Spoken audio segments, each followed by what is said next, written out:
আজ পহেলা বৈশাখ, বাংলা নববর্ষ। নতুন বছরকে স্বাগত জানাতে সারা দেশে চলছে উৎসব, আনন্দ আর বর্ণিল আয়োজন। কিন্তু আমরা কি জানি এই দিনটির পিছনের ইতিহাস কি? কেনই বা পালন করা হয় পহেলা বৈশাখ? আর কিভাবে এটি হয়ে উঠল বাঙালিদের সবচেয়ে বড় সর্বজনীয় উৎসব? চলুন জেনে নেওয়া যাক। পহেলা বৈশাখের শুরু অনেক আগেই, মোগল আমলে। সম্রাট আকবর প্রায় 1556 সালে বাংলা সন চালু করেন। তখন খাজনা নেওয়া হতো চাঁদের হিসাব অনুযায়ী, কিন্তু ফসল হতো সূর্যের হিসাব অনুযায়ী। তাই এই সমস্যা সমাধানের জন্য নতুন বাংলা সন চালু করা হয়, যাতে ফসল তোলার পর সহজেই খাজনা দেওয়া যায়। সেখান থেকে শুরু হয় পহেলা বৈশাখ। পহেলা বৈশাখ মানেই নতুন শুরু।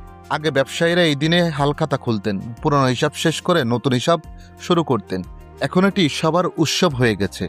ধর্ম, বর্ণ ভেদাভেদ ছাড়াই সবাই একসাথে আনন্দ করে। পহেলা বৈশাখে দেশের বিভিন্ন জায়গায় মেলা বসে।